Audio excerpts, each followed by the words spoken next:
ಇವತ್ತಿನ power focus ಕಾರ್ಯಕ್ರಮದಲ್ಲಿ ಬಹಳ ಇಂಪಾರ್ಟೆಂಟ್ ಆಗಿ ಮೂರು ವಿಚಾರಗಳನ್ನು ನಾವು ಚರ್ಚೆ ಮಾಡ್ತಾ ಹೋಗೋಣ. ಒಂದು, ಈ ಹಿಂದೆ ಬೊಮ್ಮಾಯಿ ಸರ್ಕಾರ ಇದ್ದಾಗ ನೀವೆಲ್ಲರೂ ಗಮನಿಸ್ತಾ ಇರ್ತೀರಿ, ಗುತ್ತಿಗೆದಾರರು ಅನ್ನೋ ಪದವನ್ನ ನೀವೆಲ್ಲರೂ ನೆನಪಿಟ್ಕೊಂಡಿರ್ತೀರಿ. ಯಾಕೆಂದ್ರೆ ಗುತ್ತಿಗೆದಾರರ ಸಂಘದವರು ಬಹಳಷ್ಟು ಗಲಾಟೆಯನ್ನ ಮಾಡಿದ್ರು. ಯಾಕೆಂದ್ರೆ ಬಿಲ್ ಕ್ಲಿಯರ್ ಆಗಬೇಕು ಅಂತ ಹೇಳಿ ಒಂದ್ ರೀತಿ ಬೊಮ್ಮಾಯಿ ಸರ್ಕಾರ ಬೀಳೋದಕ್ಕೆ ಗುತ್ತಿಗೆದಾರರ ಸಂಘವೇ ಕಾರಣ ಆಯಿತು ಅಂತ ಹೇಳಿದ್ರು ಕೂಡ ತಪ್ಪಾಗ್ಲಿಕ್ಕಿಲ್ಲ. ಅದೇ ರೀತಿ ಈಗ ಸಿದ್ದರಾಮಯ್ಯನವರ ಸರ್ಕಾರಕ್ಕೂ ಕೂಡ ಗುತ್ತಿಗೆದಾರರ ಸಂಘವೇ ಕಂಟಕ ಆಗುತ್ತಾ ಅನ್ನೋ ಒಂದು ಪ್ರಶ್ನೆಯ ಜೊತೆಗೆ ಜಾತಿ ಜನಗಣತಿ ರಾಜ್ಯದಲ್ಲಿ ಎಲ್ಲಿಗೆ ಬಂದು ನಿಂತ್ಕೊಂಡಿದೆ, ಒಂದಷ್ಟು ಪರ ವಿರೋಧ ಈಗಲೂ ಚರ್ಚೆ ಆಗ್ತಾ ಇದೆ. ಅದರ ಜೊತೆಗೆ ಸರಿಯಾದ ನಿಟ್ಟಿನಲ್ಲಿ ಈ ಗಣತಿ ನಡೀತಾ ಇದೆಯಾ ಅನ್ನುವಂಥದ್ದು ಒಂದು ವಿಚಾರ. ಮತ್ತೊಂದು ವಿಚಾರ, ಬಿಹಾರ ಚುನಾವಣೆ.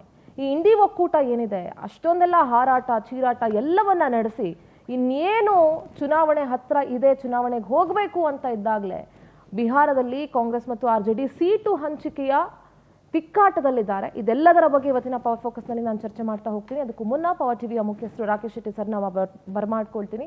ಸರ್ ನಮಸ್ತೆ, ಕಾರ್ಯಕ್ರಮಕ್ಕೆ ಆತ್ಮೀಯ ಸ್ವಾಗತ. Let's go for breaking updates. ಆವತ್ತಿನ ದಿನ ಬೊಮ್ಮಾಯಿ ಸರ್ಕಾರ ಪತನಕ್ಕೆ ಗುತ್ತಿಗೆದಾರರ ಸಂಘ ನಾಂದಿ ಹಾಡಿತ್ತು. ಇವತ್ತು ಸಿದ್ದರಾಮಯ್ಯ ಸರ್ಕಾರಕ್ಕೂ ಗುತ್ತಿಗೆದಾರರ ಸಂಘವೇ ಕಂಟಕವಾಗಬಹುದಾ? ರಾಜ್ಯ ಸರ್ಕಾರದ ವಿರುದ್ಧ ಗುತ್ತಿಗೆದಾರರ ಸಂಘ ಮತ್ತೆ ಸಿಡಿದೆದ್ದಿದೆ. ರಾಜ್ಯ ಸರ್ಕಾರದಿಂದ ಬರೋಬ್ಬರಿ ಒಂದಲ್ಲ ಎರಡಲ್ಲ 33,000 ಕೋಟಿ ಬಿಲ್ ಬಾಕಿ ಇದೆ. ಹಣ ಬಿಡುಗಡೆ ಮಾಡೋದಕ್ಕೆ ರಾಜ್ಯ ಸರ್ಕಾರಕ್ಕೆ 1 ತಿಂಗಳ ಡೆಡ್ಲೈನ್ ಅನ್ನ ಗುತ್ತಿಗೆದಾರರ ಸಂಘ ಕೊಟ್ಟಿದೆ. ಬಿಡುಗಡೆ ಮಾಡದೇ ಇದ್ರೆ ಕಾಂಗ್ರೆಸ್ನ ಹೈಕಮಾಂಡ್ ರೀಚ್ ಆಗೋಕೆ ನಿರ್ಧಾರವನ್ನ ಮಾಡಿದ್ದಾರೆ. ರಾಜ್ಯ ಗುತ್ತಿಗೆದಾರರ ಸಂಘದ ಅಧ್ಯಕ್ಷ R ಮಂಜುನಾಥ್ ಎಚ್ಚರಿಕೆಯನ್ನ ಕೊಟ್ಟಿದ್ದಾರೆ. ಬೊಮ್ಮಾಯಿ ಸಿಎಂ ಆಗಿದ್ದ ವೇಳೆ ಕಾಂಗ್ರೆಸ್ ಪೇ ಸಿಎಂ ಅಭಿಯಾನವನ್ನ ಮಾಡಿತ್ತು. ಈಗ ಕಾಂಗ್ರೆಸ್ ಸರ್ಕಾರದ ವಿರುದ್ಧವೇ ಗುತ್ತಿಗೆದಾರರ ಸಂಘ ಗುಡುಕ್ತಾ ಇದೆ.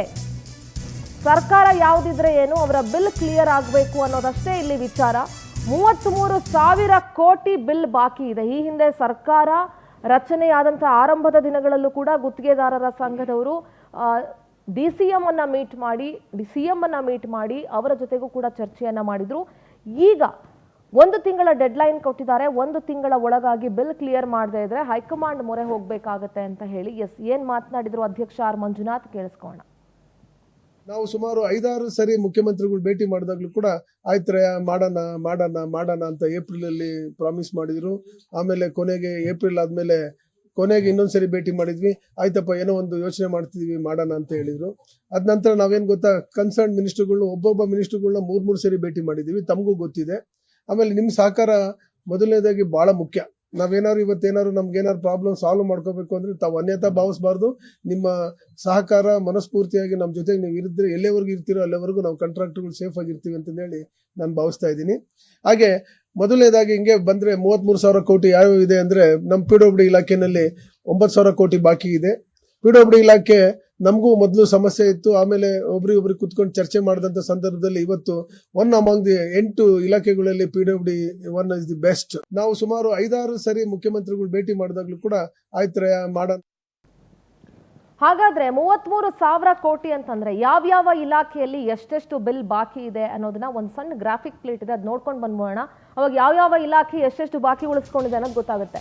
ಗುತ್ತಿಗೆದಾರರ ಬಿಲ್ ಬಾಕಿ, ನೀರಾವರಿ ಇಲಾಖೆ ಇದನ್ನ ಹೆಡ್ ಮಾಡ್ತಾ ಇರೋರು DK ಶಿವಕುಮಾರ್ ಅವರು 12,000 ಕೋಟಿ ಬಾಕಿ ಇದೆ. ಸಣ್ಣ ನೀರಾವರಿ ಇಲಾಖೆ NS ಬೋಸರಾಜ್ 3,200 ಕೋಟಿ ಬಾಕಿ ಉಳಿಸ್ಕೊಂಡಿದ್ದಾರೆ. ಗ್ರಾಮೀಣಾಭಿವೃದ್ಧಿ ಇಲಾಖೆ 3,600 ಕೋಟಿ ಬಾಕಿ ಇದೆ. ನಗರಾಭಿವೃದ್ಧಿ ಇಲಾಖೆ 2,000 ಕೋಟಿ ಬಾಕಿ ಇಟ್ಕೊಂಡಿದೆ. ಮಹಾತ್ಮ ಗಾಂಧಿ ಯೋಜನೆ 1,600 ಕೋಟಿ ಬಾಕಿ ಇದೆ. ಯಾವ್ಯಾವ ಇಲಾಖೆಯಲ್ಲಿ ಎಷ್ಟೆಷ್ಟು ಬಾಕಿ ಬರಬೇಕಾಗಿದೆ ಅನ್ನೋದರ ಮಾಹಿತಿ ಗಮನಿಸ್ತಾ ಇದ್ದೀರಿ. ನಗರಾಭಿವೃದ್ಧಿ ಇಲಾಖೆ 2,000 ಕೋಟಿಯನ್ನ ಬಾಕಿ ಇಟ್ಕೊಂಡಿದೆ. ಮಹಾತ್ಮ ಗಾಂಧಿ ಯೋಜನೆ 1,600 ಕೋಟಿ ಬಾಕಿ ಇದೆ. ವಸತಿ ಇಲಾಖೆಯಿಂದ 1,200 ಕೋಟಿ ಬಾಕಿ ಇದೆ. ಕಾರ್ಮಿಕ ಇಲಾಖೆ 800 ಕೋಟಿ ಬಾಕಿ ಇದೆ. ಒಟ್ಟು 33,000 ಕೋಟಿ ಬಾಕಿಯನ್ನ ಗುತ್ತಿಗೆದಾರರಿಗೆ ಕೊಡಬೇಕಾಗಿದೆ. ಸರ್ಕಾರ ಬಿಲ್ ಅನ್ನ ಪೇ ಮಾಡಬೇಕಾಗಿದೆ. ಇನ್ನು ಇದೇ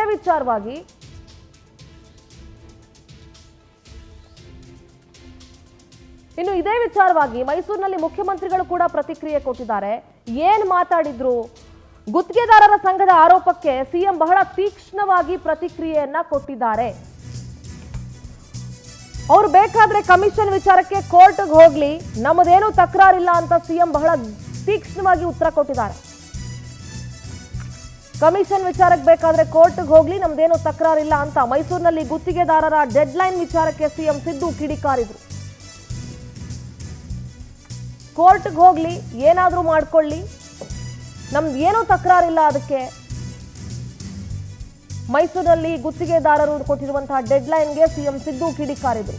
ಸಿದ್ದರಾಮಯ್ಯ ಏನು ಮಾತನಾಡಿದ್ರು,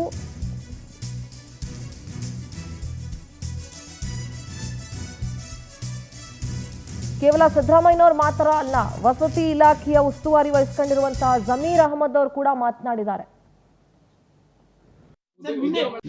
ಬೆಂಗಳೂರಿಗೆ ಗುತ್ತಿಗೆದಾರರ ಸಂಘದ ಅಧ್ಯಕ್ಷ ಮಂಜುನಾಥ್ ಮತ್ತೆ ಕಾಂಗ್ರೆಸ್ ಸರ್ಕಾರದಲ್ಲೂ ಕಮಿಷನ್ ತಗೊಳ್ಳುವಂತ ಕೆಲಸ ಆಗ್ತದೆ ಅಂತ ಆರೋಪ ಮಾಡಿದ್ದಾರೆ.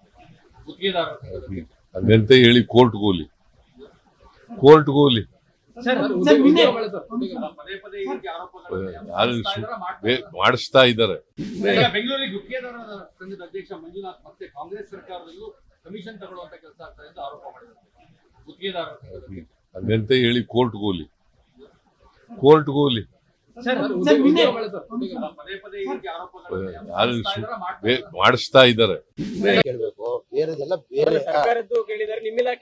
ಇಲ್ಲ. ನನ್ನ ಇಲಾಖೆ ಏನಾಗಿದೆ, ಕಾಂಟ್ರಾಕ್ಟರ್ಗಳದು ನಮ್ಮ ಸ್ಲಮ್ ಬೋರ್ಡ್ ಮನೆಗಳು 1,80,253 ಮನೆಗಳು. ರಾಜೀವ್ ಗಾಂಧಿ AHP ಸ್ಕೀಮ್ ಅಂತ ಅದು 47,868 ಮನೆಗಳು. ಟೋಟಲ್ ಒಟ್ಟಾಗಿ 2,30,000 ಮನೆಗಳಿಗೆ ಎಲ್ಲಾ ಕಾಂಟ್ರಾಕ್ಟರ್ಗಳು ಬಿಲ್ ಪೆಂಡಿಂಗ್ ಇತ್ತು. 9,500 ಕೋಟಿ. ಕಾರಣ ಏನಿದೆ ಅಂದ್ರೆ, ಒಂದ್ ಮನೆ ಕಟ್ಟಬೇಕಾದ್ರೆ 7.5 ಲಕ್ಷ ರೂಪಾಯಿ ಆಗ್ತದೆ. ಅದಕ್ಕೆ ಕೇಂದ್ರ ಸರ್ಕಾರದಿಂದ 1.5 ಲಕ್ಷ ಕೊಡ್ತಾರೆ, ರಾಜ್ಯ ಸರ್ಕಾರದಿಂದ 1.5 ಲಕ್ಷ ಕೊಡ್ತಾರೆ. ಜನರಲ್ಗೆ SC ST ಇದ್ರೆ 2 ಲಕ್ಷ ಕೊಡ್ತಾರೆ. ಅವರೇಜ್ ತಗೊಂಡ್ರೆ ನೀವು 3 ಲಕ್ಷ ಆಗ್ತದೆ. 7.5 ಲಕ್ಷದಲ್ಲಿ 3 ಲಕ್ಷ ಹೋದ್ರೆ ಎಷ್ಟು? 4.5 ಲಕ್ಷ. 4.5 ಲಕ್ಷ ಬೆನಿಫಿಷರಿ ಕೊಡಕ್ ಸಾಧ್ಯ ಆಗ್ತಾ ಇಲ್ಲ. ಆ ಕಾರಣಕ್ಕೆ ನಾನೇನ್ ಮಾಡಿದೆ, ಮುಖ್ಯಮಂತ್ರಿ ಗಮನಕ್ಕೆ ತಂದೆ. ನಾನು ಸರ್, ಬಡವ್ರು ದುಡ್ಡು ಕೊಡಕ್ ಸಾಧ್ಯ ಆಗಲ್ಲ, ನಾವು ಸರ್ಕಾರ ವತಿಯಿಂದಾನೆ ಈ ಮನೆಗಳು ಕೊಡ್ಬೇಕಾಗ್ತದೆ ಅಂತ ಹೇಳ್ಬಿಟ್ಟು ಮಾನ್ಯ ಮುಖ್ಯಮಂತ್ರಿ ಗಮನಕ್ಕೆ ತಂದು ಮಾನ್ಯ ಮುಖ್ಯಮಂತ್ರಿಗಳು 2-3 ರಿವ್ಯೂ ಮೀಟಿಂಗ್ ಮಾಡಿಬಿಟ್ಟು